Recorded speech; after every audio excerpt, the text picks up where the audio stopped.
इस क्रम में प्रतियोगिता के इस आयाम में हमारे बीच में चित्रांश जी हैं। चित्रांश जी हिंदी के सहायक प्राध्यापक हैं और बड़े अच्छे शायर तो हैं ही, कवि भी हैं, लेखक भी हैं। चित्रांश जी से आग्रह, कृपया वे भी अपनी बात यहाँ पर रखें।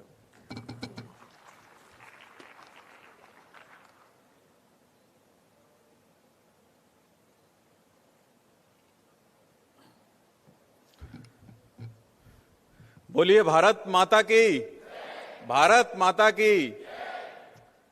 मध्य प्रदेश शासन के कैबिनेट मंत्री, पत्रकार और एक एंकर के बोलने के बाद और शुभम जी जैसे और तमाम वक्ताओं के बोलने के बाद मुझे बोलने के लिए आदेशित किया गया है। कहां से इब्तिदा कीजिए बड़ी मुश्किल है दरवेशों, कहानी उम्र भर की और मजमा 4 पल का है।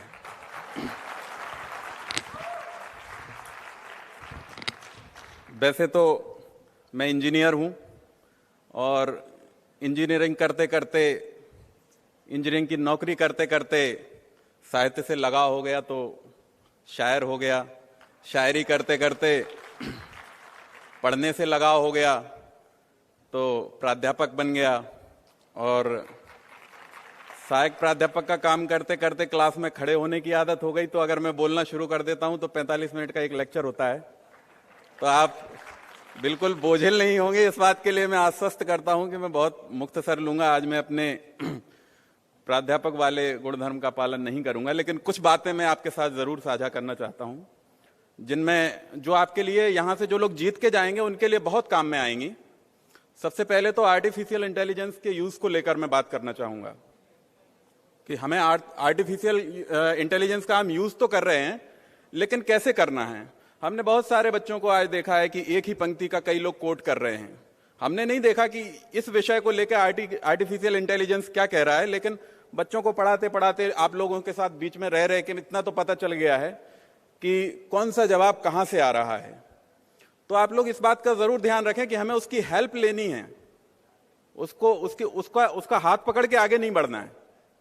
और अध्ययन का, मेहनत का कोई विकल्प नहीं है। चाहे आर्टिफिशियल इंटेलिजेंस आ जाए, कोई भी जमाना आ जाए, आपको मेहनत करनी ही पड़ेगी।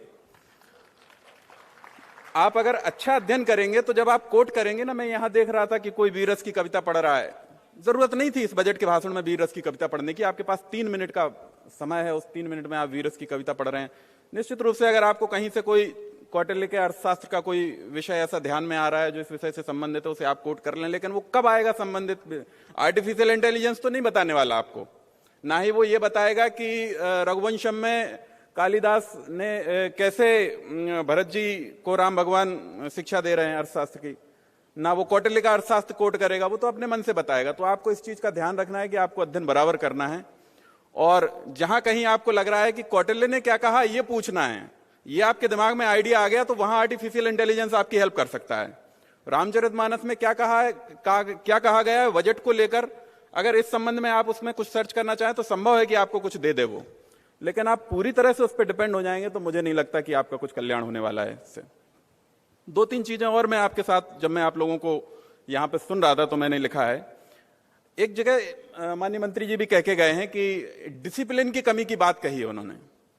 आप ये यकीन मान के चलिए, आप मध्य प्रदेश का प्रतिनिधित्व करने वाले हैं और मध्य प्रदेश ऐसे राज्य के रूप में जाना जाता है पूरे देश में। आप लोगों को पता होगा और नहीं पता हो तो मैं बता देता हूं, मध्य प्रदेश बहुत ही डिसिप्लिन्ड राज्य के रूप में जाना जाता है।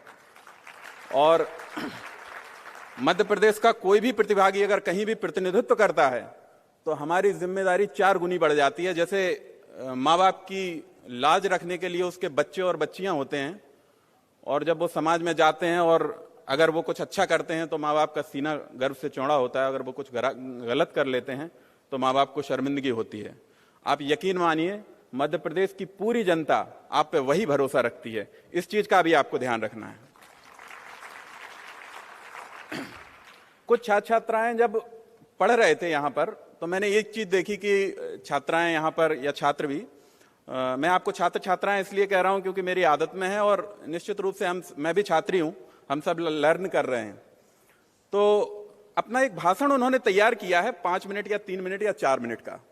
वो जब बोलने आए उसको, तो मैंने देखा कि उनका जो नेचुरल टेम्पो है, जिस टेम्पो में वो बात करते हैं, जिस टेम्पो में वो बोलते हैं, उस टेम्पो से उनका जो भाषण है वो बड़ा हुआ है, उस टेम्पो ही को बढ़ा दिया उनने। टेम्पो को बढ़ाने से क्या हुआ कि उनके अंदर घबराहट हो गई, तो वो उनका नेचुरल भाषण नहीं था।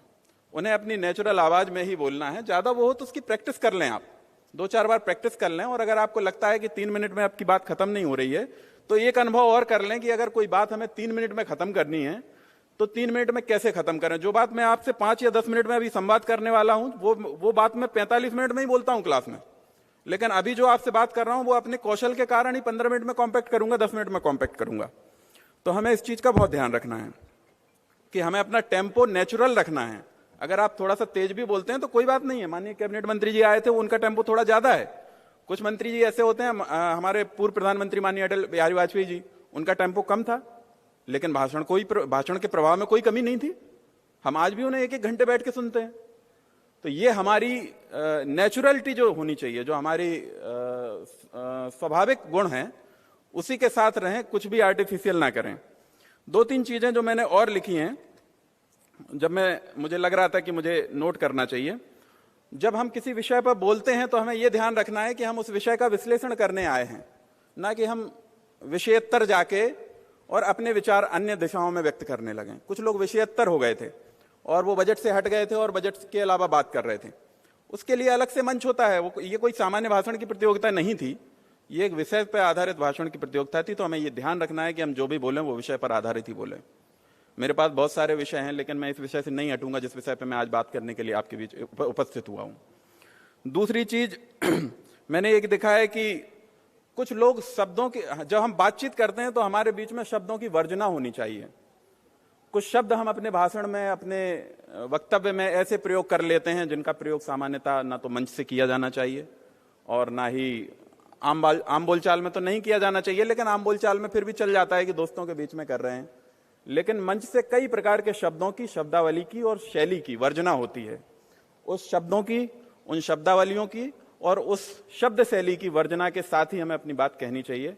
ये ध्यान रखना चाहिए कि हम यहां से कोई ऐसे शब्दों का प्रयोग ना करें, जैसे मैं शब्द भी दोहराना नहीं चाहूंगा, कुछ शब्दों को मुझे सुनने मिले हैं ऐसे जो नहीं होना चाहिए। तो आप लोग इस चीज का ध्यान रखें। और एक चीज और याद रखिए कि यहां से विजेता 3 होंगे, लेकिन आप सब विजेता हैं, आप सब नेतृत्व करेंगे। आप में से ऐसे कई छात्र छात्राएं हैं जो अपने क्षेत्र में जाके अपना नेतृत्व करेंगे, अपने फील्ड में। आप एजुकेशन के सेक्टर में जाएंगे, आप बिजनेस के सेक्टर में जाएंगे, आप जनसेवा के क्षेत्र में जाएंगे। निश्चित रूप से आप सब लोग नेतृत्व करने वाले हैं। जब कोई व्यक्ति अगर 270 लोगों के सामने आकर यहां से बोलता है और धारा प्रवाह 3 मिनट तक बोलता है और इस उम्र में बोलता है, तो निश्चित रूप से वो नेतृत्व करने के लिए तैयार है और नेतृत्व करने की पूरी क्षमता उसमें है।